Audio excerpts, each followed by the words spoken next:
प्रवक्ता में आपका स्वागत है। मैं हूं आपके साथ रूबी और आइए करते हैं खबरों की शुरुआत। यूं तो पुलिस आमजन की सेवा के लिए है, लेकिन कुछ आमजन इस व्यवस्था का किस प्रकार से दुरुपयोग करते हैं, इसका ताज़ा उदाहरण इंदौर के नज़दीक धामनोद के हाईवे पर देखने को मिला, जहां एक फरियादी द्वारा सूचना दी गई कि उन्हें एक इनोवा कार द्वारा ओवरटेक कर लूट लिया गया है। लूट की घटना की जानकारी मिलते ही महू के एसडीओपी सहित धामनोद के पुलिसकर्मी तुरंत मौके पर पहुंचे और फरियादी व्यापारी की लूट की पूरी पूछताछ में जुट गए, जिसमें व्यापारी राकेश द्वारा बताया गया कि उसके पास से इनोवा कार में सवार बदमाशों ने 8 लाख रुपए लूट लिए हैं। जब यही पूरी कहानी पुलिस ने व्यापारी की पत्नी से पूछी तो उसने 1,60,000 रुपए की लूट होना बताई। जब दोनों ही पति पत्नी लूट की घटना का सही जवाब नहीं दे पा रहे थे और गोलमाल जवाब देकर पुलिस को उलझा रहे थे, तब जाकर पुलिस ने फरियादी के लड़के से पूछताछ की तो उसने पूरे फर्जी लूट की कहानी का खुलासा कर दिया। पूछताछ में लड़के द्वारा बताया गया कि पिताजी कार चलाते वक्त पीछे से आ रही इनोवा कार को काफ़ी समय से रोड पर साइड नहीं दे रहे थे। इस कारण से इनोवा चालक द्वारा फरियादी की कार को ओवरटेक कर रोक कर चिल्लाचोट की गई, जिसको व्यापारी द्वारा फर्जी लूट बनाकर पुलिस को घंटों तक गुमराह करता रहा। खैर, पुलिस ने कुछ ही घंटों में पूरी फर्जी लूट का खुलासा करते हुए अधिकारियों को सूचना दी, जिस पर अधिकारियों ने व्यापारी की गाड़ी पर लगे अवैध हूटर को निकाला और उसे जब्त कर चालानी कार्रवाई की गई। वहीं फर्जी लूट के मनगढ़ंत कहानी बनाने पर वैधानिक कार्रवाई की बात कही गई। उस बालक ने बताया कि पीछे से एक इनोवा कार बार बार हॉर्न दे रही थी, परंतु पिताजी उसको साइड नहीं दे रहे थे। इस कारण से उन लोगों ने बाद में बहुत देर बाद ओवरटेक करके गाड़ी रोकी। कुछ विवाद हुआ, इनको बोलकर कुछ चले गए। कोई पैसा वगैरह नहीं लूटा गया।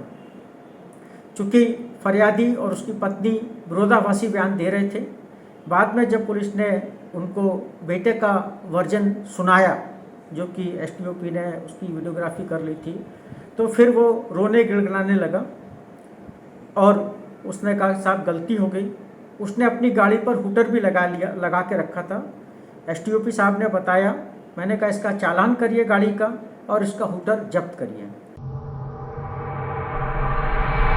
मध्य प्रदेश में उपचुनाव की तारीखों के ऐलान के बाद दोनों ही पार्टियां आमने सामने आ गई हैं। उपचुनाव की तैयारियों में जुटे राजनीतिक दल अब और भी ज्यादा एक्टिव हो गए हैं, क्योंकि चुनाव आयोग ने मध्य प्रदेश में आगामी उपचुनाव को लेकर तारीखों का ऐलान कर दिया है। उपचुनाव के लिए 3 नवंबर को वोट डाले जाएंगे और चुनाव का परिणाम 10 नवंबर को घोषित किया जाएगा। उपचुनाव की तारीखों का ऐलान होने के बाद कांग्रेस अध्यक्ष कमलनाथ ने भी ट्वीट कर कहा कि कांग्रेस उपचुनाव को लेकर पूरी तरह से तैयार है। हमने अभी तक 24 नाम घोषित कर दिए हैं, शेष 4 नाम भी जल्द ही घोषित किए जाएंगे।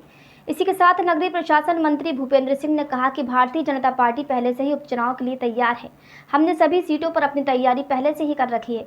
निश्चित तौर पर हम सभी सीटें जीतेंगे। भारतीय जनता पार्टी इसका स्वागत करती है।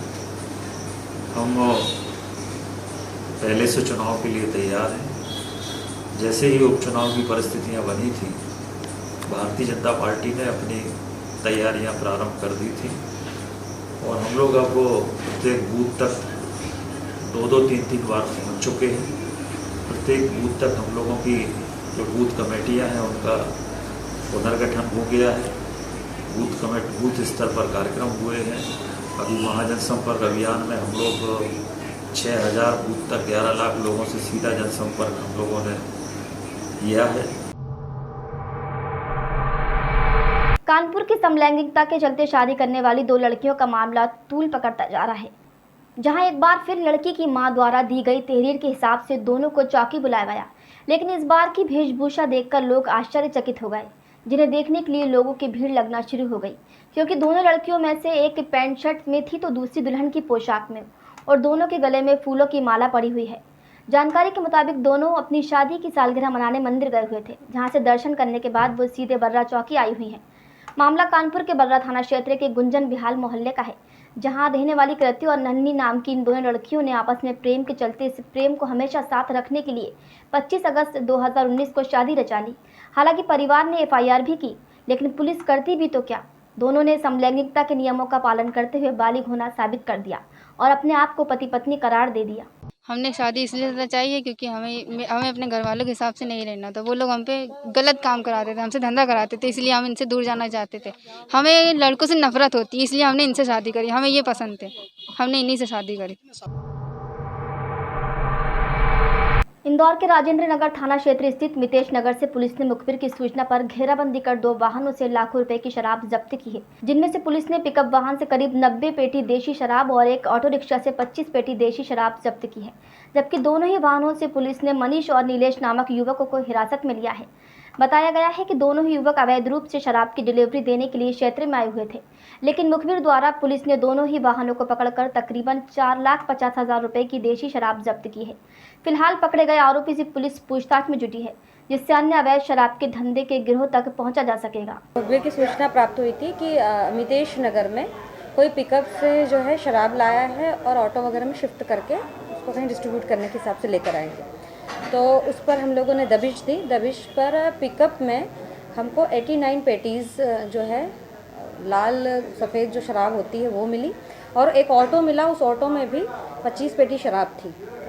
तो दोनों का जो लाइसेंस न होने से उनको विधिवत जब्त किया है और आरोपी मनीष और आरोपी नीलेश को गिरफ्तार किया है। बुलेटिन में फिलहाल इतना ही। देश दुनिया की खबरों के लिए देखते रहिए न्यूज़ प्रवक्ता। नमस्कार।